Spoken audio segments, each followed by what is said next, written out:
Well, I have to say I love family reunions. So even though I'm new to the VOA family, it's really great to be in your midst. In fact, I love them so much I go to 2 every year. Not this one, but 2 other ones. So I want to, in relation to this issue of family, I want to say that the work I've been doing on moral injury the last 5 years is partly because of my own family history. I grew up with a veteran of World War II in Vietnam, and moral injury had a serious impact on my own family. So this is not just a kind of academic or benevolent work I do, but it has a real personal place in my own soul. So I'm going to tell you a story about a family first. In the World War II miniseries, The Pacific, that you can now watch on iTunes or Amazon Prime, a doctor in Alabama named Edward Sledge, and that series is based on true stories. Edward Sledge is doing everything he can as a medical doctor to keep his own son out of World War II. So he sends him to Officer Candidate School, military academy, thinking that by the time he's an officer, the war would be over. But Eugene doesn't want to be left out of the war. He's afraid he'll miss the fighting. So when he becomes 18, he just tells his father, "I'm joining the Marines and you can't stop me." So Dr. Sledge replies, "Eugene, the worst thing about treating those combat boys in the Great War wasn't that they'd had their flesh torn. It was that they'd had their souls torn out. I don't want to look in your eyes someday and see no spark, no love, no life. That would break my heart." The torn soul that Dr. Sledge describes is, I think, what we call moral injury. It is soul anguish, a broken spirit, a shredded soul.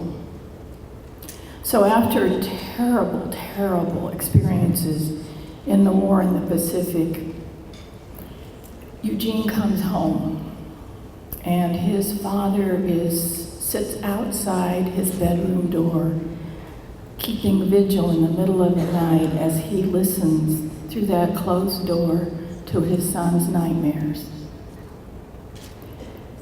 And then Eugene, who tries to come back into society, tries to go to college, is interviewed as he's making application, and this young, well-intended, cheerful woman says, "Well, what did you learn in the war that will be useful to you in college?" And he said, "Well, I can take a machine gun apart and put it and reload it in 30 seconds, and I can do," and he said, "I was in the infantry," and she says, "Well, what else can you do?" And he goes through the kind of things he learned to do. And of course, nothing he learned to do fighting in the Pacific is going to be useful to him in college. And so she finally says, "Well, is there anything you can do that's helpful to you?" And he just looked straight at her and he said, "I'm really good at killing Japs. That's what I do." And he walks away.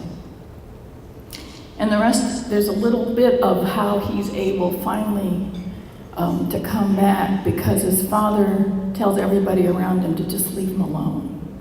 That he can't do anything, he just can sit outside and look at the sky because of what he's been through, and that they just need to give him time.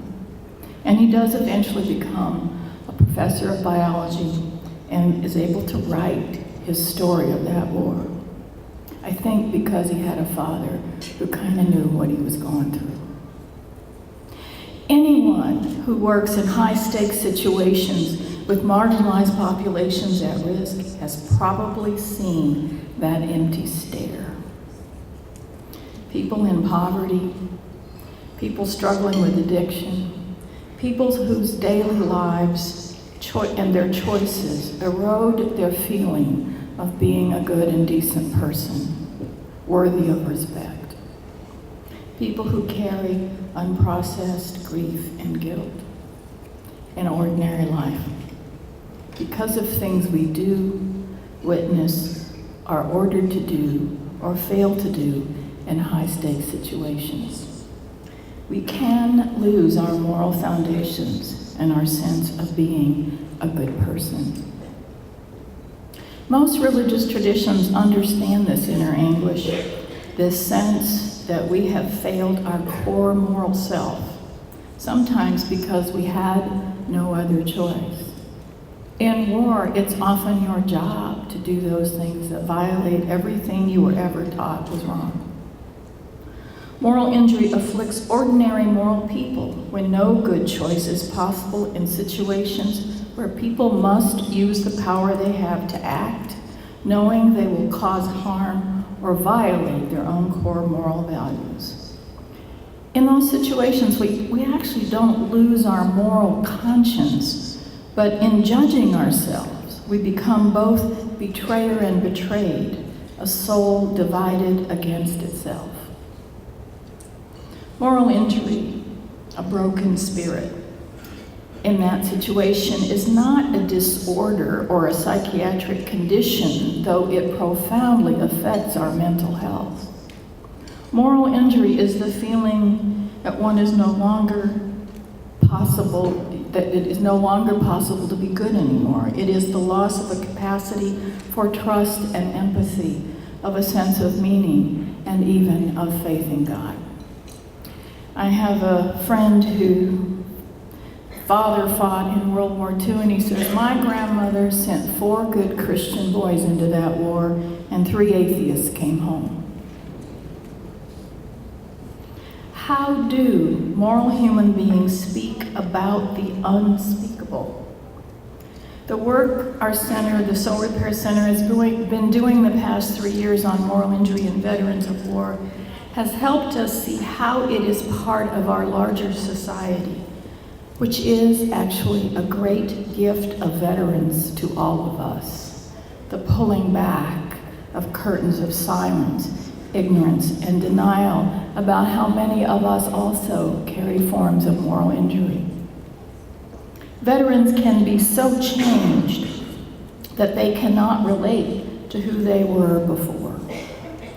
Now, I think most of us have some experience of that if we've ever been to college. And you remember who that young 17, 18, 19-year-old was that entered college and who that person who walked across the stage at graduation was. It's a vast change that happens to so many people. For veterans, it happens in a very short, compressed period of time under terrible circumstances often. In war, committing violence is a given, and it is no longer a crime. It is sought after often as a quality of character.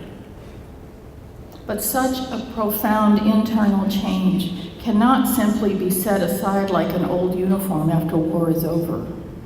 And for many veterans, the shift back to civilian society and values is impossible because their moral conscience traps them in solitary grief and agony.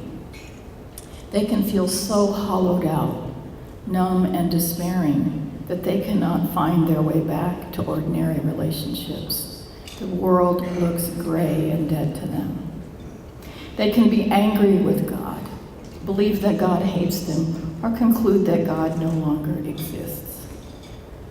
Through their willingness to speak of the horrors of combat, the moral anguish of war, and the searing losses of some of their deepest friends, they show us how, without adequate time, without the love of friends, without social support, many self-destruct slowly through addictions, failed relationships, and homelessness.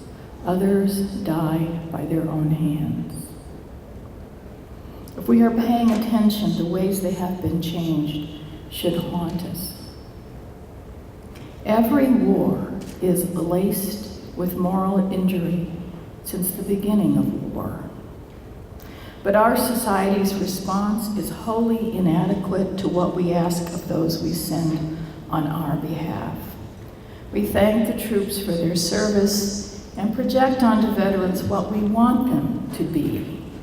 Romantic heroes to admire, wounded warriors and head cases in need of help, or victims to rescue from war's evils. They return to a society that sets them apart, when isolation and alienation are the worst parts of trying to come home. With perfunctory comments, formulaic, simplistic pieties, and cookie-cutter greetings, we isolate them as a stereotyped class and dehumanize them. Instead of listening patiently with an open heart and with respect to all they have endured and cannot forget, we impose our own assumptions about what we think they need so we can feel better about ourselves and move on with what we are already busy doing. I was guilty of that with my father. War is the worst thing human beings have created to destroy the human spirit. And it can be devastating to hear what it does to people. Those who survive and come home are not a problem we have to fix. They are part of us. Opening our hearts and listening to them is profoundly transformative and heartening. We become sharers of a spirit that seeks the restoration of empathy, of trust, and of a new meaning system that is adequate to the honest facing of the worst things human beings experience. No human being can find their way to a new moral identity alone. We become moral people through the love and guidance of our families and communities from the moment we are born. We need people who care enough to listen deeply to things we may lack words to describe. We need people who can hear us into speech and join us in reconstructing a moral system adequate to our experiences of moral failure and the deconstruction of our moral universe. Moral injury is, I believe, the clearest testimony to the fact that every human being is spirit in vulnerable flesh. And in that flesh, like Jesus, we incarnate the indestructible Spirit of God.